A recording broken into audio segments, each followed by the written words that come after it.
Altaf Hussain London کی ایک تقریب میں خطاب کرتے ہوئے کہہ رہے تھے کہ یہ بچہ کراچی کا ناظم بنے گا اور نعمت اللہ خان جو ہیں وہ ہمیشہ کے لیے تاریخ کا حصہ بن جائیں گے۔ لیکن یہ بات تو شاید الطاف حسین کو بھی پتہ ہوگی کہ یہ بچے جب آتے ہیں نا چاند سے کھیلن کے لیے تو پھر اسی طرح کے واقعات ہوتے رہتے ہیں۔ مصطفیٰ کمال نے جس طرح سے الطاف حسین کی شخصیت کو متاثر کیا اور جس طرح ان کے خلاف بولے، وہ ان کی شایانہ شان تو ہوگا، لیکن الطاف حسین کے جو احسانات ہیں کارکنان پہ، ان کو انہوں نے میئر بنایا تھا، اور میئر بنانے کے بعد یعنی کراچی کا ناظم بنا کر کے ان کو بھیجا تھا، اور انہوں نے اس کے مقابلے میں نعمت اللہ خان کو، جو کہ ایک دیانتدار ناظم بھی تھے اور ایک کارکردگی کے لحاظ سے دنیا کے چند مشہور میئرز میں ان کا شمار ہوتا ہے، الطاف حسین نے ان کو وہاں سے بھیج کر کے کیا غلطی کی یہ پتہ نہیں، یہ تو مصطفیٰ کمال ہی بتا سکتے ہیں۔ لیکن جس انداز سے مصطفیٰ کمال نے یہ پوری تقریر جو پریس کانفرنس کی اس سے تو ایسا لگتا ہے کہ آگ جو ہے وہ بہت خوفناک انداز سے بھڑک رہی ہے اور کوئی کیمیکل آگ میں تبدیل ہو گئی ہے۔ الطاف حسین نے ان پر کیا احسانات کیا اس کو انہوں نے نظر انداز کرتے ہوئے الطاف حسین کے بارے میں وہ حلالی کے مقابل جو جملہ بولا جاتا ہے وہ بھی بول دیا، اور وہ ہمیشہ کے لیے جو ایسی زبان الطاف حسین کے خلاف استعمال کی گئی جیسا شاید کبھی وہ الطاف حسین بھی نہ استعمال کرتے ہوں، جیسا کبھی آفاق احمد جو الطاف حسین کے بہت زیادہ مخالف ہیں انہوں نے بھی نہ کیا ہو، لیکن جس طرح سے ان کو شدید انداز میں، انتہائی نفرت آمیز انداز میں مصطفیٰ کمال نے مخاطب کیا اور ان کے خلاف جو الفاظات اور جو گلدستے انہیں پیش کیے، بدبودار گلدستے بھی کہا جا سکتا ہے، جو پیش کیے وہ انتہائی عجیب سے تھے۔ لیکن سوال یہ پیدا ہوتا ہے کہ پاکستان،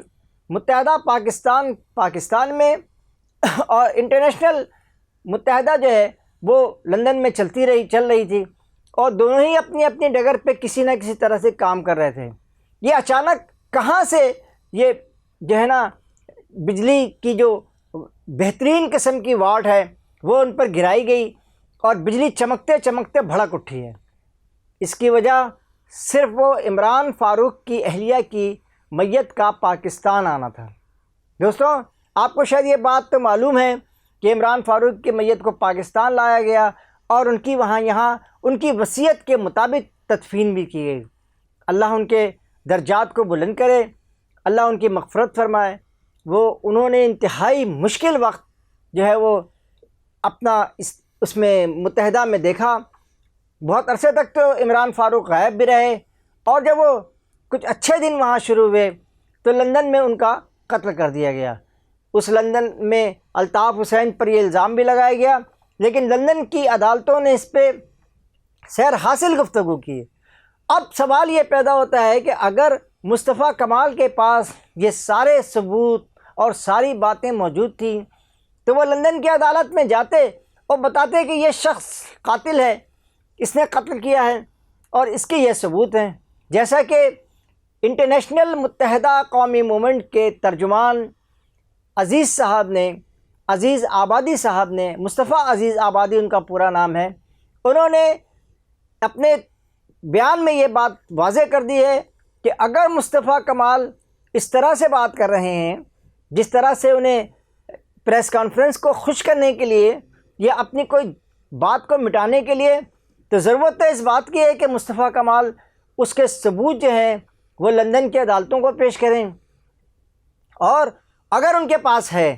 اب پتہ نہیں ہے یا نہیں ہوگی تو، لیکن اس موقع پہ میں مصطفیٰ کمال کو بھی انتہائی شاباش دینا چاہتا ہوں کہ ماشاءاللہ انہوں نے ایک قاتل کا تو نام بتا دیا کہ فلاں کا قاتل، عمران فاروق کا قاتل فلاں تھا، الطاف حسین تھے، لیکن اس کے ساتھ ساتھ اگر وہ تھوڑا سا اور بھی آگے بڑھ کر بتاتے کہ عظیم طارق کا قاتل کون تھا، خالد بن ولید کا قاتل کہاں ہے، اور اس کے بعد حکیم سعید کا قاتل کہاں ہے، اور اس کے بعد جو ہے لقمان بیگ کا قاتل، یہ سارے قاتل اور ہزاروں کارکنان کے قاتل وہ کون تھے؟ اس لڑائی کی جو سب سے پہلی شروعات متحدہ نے کی تھی، الطاف حسین اس وقت کراچی میں تھے، وہ جماعت اسلامی اور اسلامی جمعیت طلبہ کے ساتھ تھے۔ اسلامی جمعیت طلبہ کے درجنوں نہیں سینکڑوں کارکنان کو ہر روز اغوا کیا جاتا اور کسی نہ کسی ٹارچر کے بعد انہیں مار دیا جاتا، لیکن نامعلوم مصطفیٰ کمال نے ان کے بارے میں کیوں نہیں بتایا کہ ان کے قاتل کون تھے اور وہ اس وقت کہاں تھے۔ یہ خاص طور پہ عظیم احمد طارق کے بارے میں، جو کہ متحدہ کے ایک گروپ کے سربراہ بھی بن گئے تھے بعد میں، اس کے بارے میں حاجی شفیق الرحمان جو کراچی چیمبر کے سابق سربراہ رہ چکے ہیں اور مرحوم ہیں، انہوں نے یہ بھی بتایا تھا کہ کون کون ان کے قاتل ہیں، کیونکہ وہ ان سے بہت زیادہ قریب تھے۔ لیکن اب تک نہ جانے کیوں ان جو یہ سینکڑوں نہیں ہزاروں کی تعداد میں جو متحدہ کے اور متحدہ حقیقی کے جو کارکنان کا مرڈر ہوا، کسی کا کالے بورڈ میں، کسی کا ملیر میں، لانڈھی میں، کورنگی میں، عزیز آباد میں اور ادھر ادھر پورے شہر میں جو قتل عام کا سلسلہ جاری رہا، ان کا قاتل کون تھا؟ یہ بھی تو بتا دیں نا ذرا۔ آخر یہ سب باتیں بتائیں گے ہی تبھی تو الطاف حسین پہ صحیح گرپ آ سکے ہی، یا اس قتل میں کچھ اور لوگ بھی جو اس وقت پاکستان کے بہادر آباد میں موجود ہیں وہ ملوث تھے، یا کوئی اور تھا، اس کے بھی نام بتا دیجئے۔ یہ بھی بتا دیجئے میجر کا جو اغوا ہوا تھا وہ کس نے کیا تھا۔ اور اب میں آپ کو ایک اصل بات بتانا چاہتا ہوں۔ اس وقت یہ وزیر صحت بھی ہیں شاید، لیکن انہوں نے جو ڈرگ ایسوسیشن ہے اور ڈرگ جو اتھارٹی ہے اس کے ساتھ جو کچھ کیا اس کے بارے میں بھی لوگ بتا رہے ہیں، اور اس کے بارے میں بھی وہاں کے جو ڈائریکٹرز ہیں، وہاں کے جو عہدیداران ہیں، وہاں کے جو ملازمین ہیں، جو بھی بہت کچھ بتا رہے ہیں، لیکن کوئی کسی کی سنوائی نہیں ہے۔ اس لیے یہ اس موقع پر کہنے کا مقصد صرف اتنا سا تھا کہ اگر یہ ساری صورتحال پہلے سے آج تو ہوئی نہیں ہے، آج تو عمران فاروق کا قتل ہوا نہیں ہے کہ ابھی آپ کو اطلاع بھی دی ہے کسی نے کہ ہوا ہے، لیکن پوری متحدہ پاکستان اس سلسلے میں ہی نہیں بلکہ عظیم طارق، خالد بن ولید، حکیم لقمان اور ان جیسے سینکڑوں نہیں ہزاروں کے مہاجروں کے اردو بولنے والوں کے قاتلوں کا کہیں سراغ نہیں مل رہا ہے۔ اس کو بتا دیجئے تاکہ ان قاتلوں کو کیفر کردار تک بھی پہنچایا جائے، لیکن مجھے نہیں معلوم کہ اس میں پھر یہاں کے لوگوں کے کتنے نام آ جائیں گے۔ اس لیے یہ باتیں تو کرنی بہت آسان ہوتی ہیں، بہت مشکل نہیں ہوتی باتیں کرنا، لیکن کسی چیز کو وقت پہ کرنا اور کسی کو بے وقت پہ کرنا۔ اب اگر آپ کو اور آپ کے ساتھیوں کو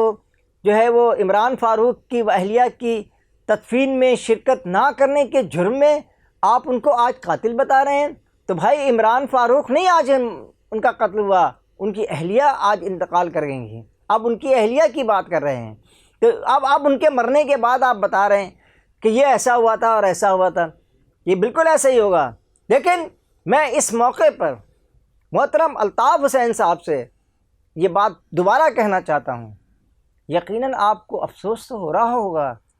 کہ آپ نے بچے کو ناظم بنایا تھا کراچی کے مسائل تو حل نہیں کیے، لیکن آپ کے مسائل میں جس قدر اضافہ کر دیا ہے اس کا ازالہ شاید آپ اس دنیا میں تو نہ کر سکیں، ہاں ہو سکتا ہے کہ وہاں کریں، لیکن اس کا حساب کون دے گا؟ کراچی کے شہریوں کی لاشوں کی، بن بوریوں کی، ان کا حساب کون دینے والا ہے؟ اس کے ساتھ ہی قاضی جاوید آپ سے اجازت چاہتا ہے۔ اللہ نگہبان۔ السلام علیکم۔